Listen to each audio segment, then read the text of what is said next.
Numerical number 2. A football leaves the foot of a punter at an angle of 54 degree positive x-axis at a speed of 21 meter per second. Determine its horizontal and vertical component. Numerical में वो ये कह रहा है कि आपके पास इस तरह से एक फुटबॉलर है, उसने क्या किया, ये आपके पास फुटबॉल है, उसको हिट किया। जैसे फुटबॉल को उसने हिट किया तो आप इमेजिन कर सकते हैं कि जो फुटबॉल है वो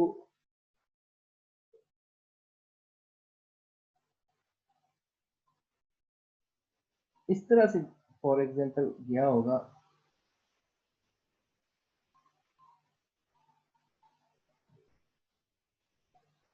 और जो फुटबॉल की स्पीड है, फुटबॉल उसने भेजा वो 21 मीटर पर सेकंड की स्पीड से जा रहा है ऐसे, और जो फुटबॉल में ये हॉरिजॉन्टल एक्सिस है, ऐसे मैं ड्रॉ कर लेता हूँ, इसके साथ जो एंगल बनाया ये 54 डिग्री का है।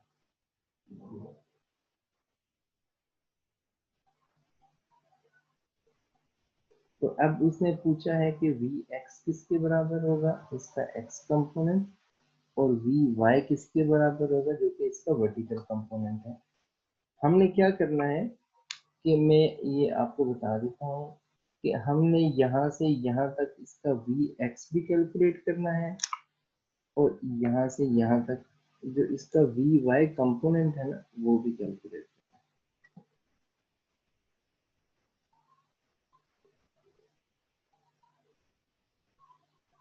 ये Vy है इसका, हमने Vx भी कैलकुलेट करना है और Vy भी कैलकुलेट करना है ऐसे। तो Vx is equal to V cos theta, V is 21 and cos 54। ये जरा आप कैलकुलेटर से कर लीजिएगा। इसी तरह से Vy जो है वो होगा V sin थीटा के, और V is 21 and sin 54।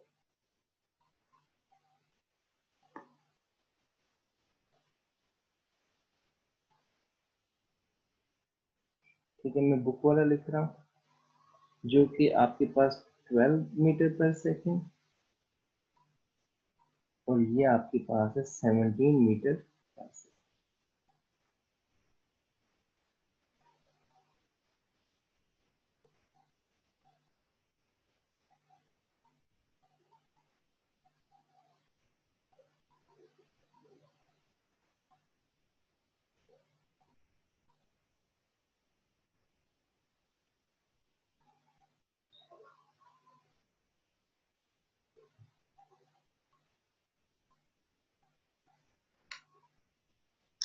Numerical number 3 पे आ जाए। वो कह रहा है कि आपके पास जो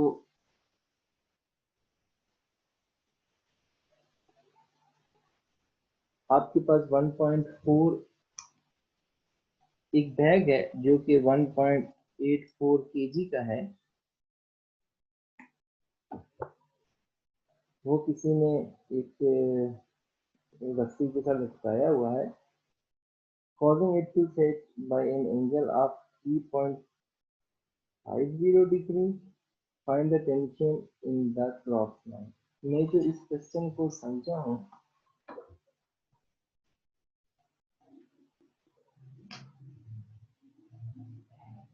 वो ये है कि घर में किसी ने रस्सी के साथ एक बैग को लटकाया है,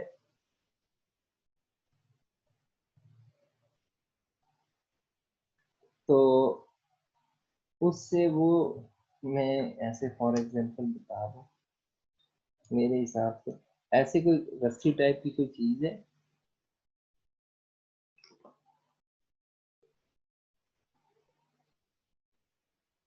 ऐसे उसने जाकर घर में क्या किया, यहाँ पर किसी पॉइंट के ऊपर यहाँ बैग लटका दिया फॉर एग्जाम्पल। यहाँ पर जैसे ही बैग लटकेगा तो ये रस्सी थोड़ी सी बेंड होके कुछ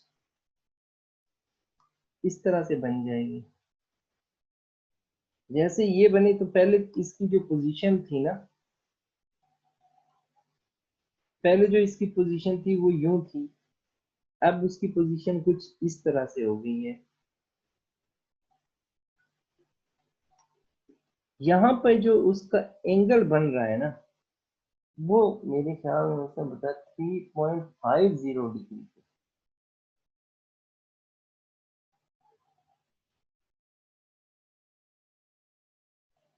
3.50 डिग्री वो बना रहा है।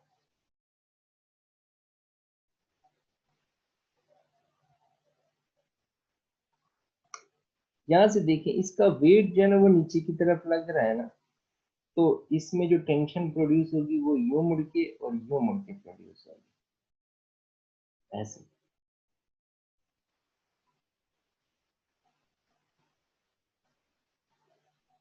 ठीक है, अब मैं जरा इसको, चले मैस को पहले वेट में कन्वर्ट कर लेते हैं।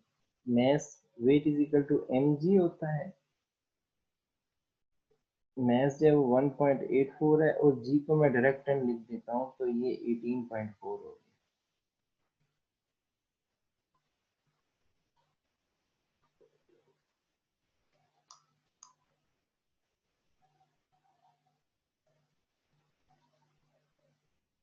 गया। ठीक है,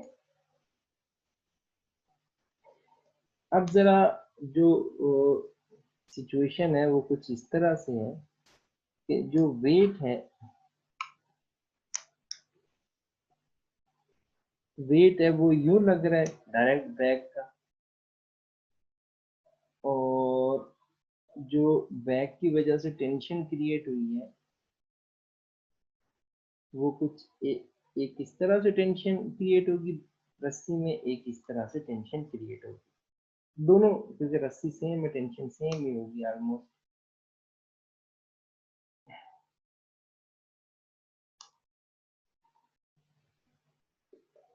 अब मैं ऐसे करता हूं कि ये जो टेंशन है इसके भी कंपोनेंट बना लेता हूं ऐसे, इस टेंशन के भी मैं कंपोनेंट बना लेता हूं ऐसे, ऐसे। ठीक है, अब जरा मैं इसको देखें, अगर मैं इसको हेड टू टेल रूल से बनाऊं तो ये इधर मुड़ के जाएगा और ये इधर मुड़ के जाएगा ऐसे, यहाँ से ये ऊपर की तरफ जाएगा ऐसे।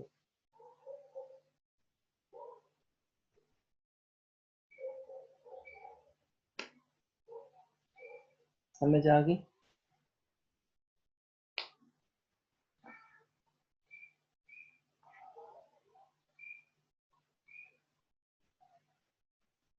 अब जो टेंशन का ये वाला कंपोनेंट है और ये वाला कंपोनेंट है, ये एक दूसरे को कैंसिल कर देंगे। मैं ये फॉर एग्जांपल टेंशन है, ये भी टेंशन है, तो मैं ये टेंशन का एक्स कंपोनेंट कहलाएगा, इसको मैं 1 लिख देता हूँ, इसको 2 लिख देता हूँ, वैसे ही आपको समझाने के लिए। ये 1 है तो ये कहलाएगा T1x, ये 2 है तो ये कहलाएगा T2x, तो ये कहलाएगा T2y, ये भी कहलाएगा T1y। ये मैंने वैसे ही आपको डिफरेंशिएट करने के लिए बताया, हालांकि T1 और T2 आपस में सेम है। अब देखें जो T1x है और जो T2x है, ये दोनों एक दूसरे के बराबर हैं लेकिन अपोजिट इन डायरेक्शन, इसलिए ये एक दूसरे को कैंसल आउट करते हैं। ठीक है, तो हम कहेंगे tension along x axis, sum of tension along x axis is equal to T1x और T2x। इसको माइनस में रख देते हैं, इसको प्लस में रख देते हैं। अब ये दोनों इक्वल है तो ये एक दूसरे को कैंसल आउट करते हैं, ठीक है ना। अब जो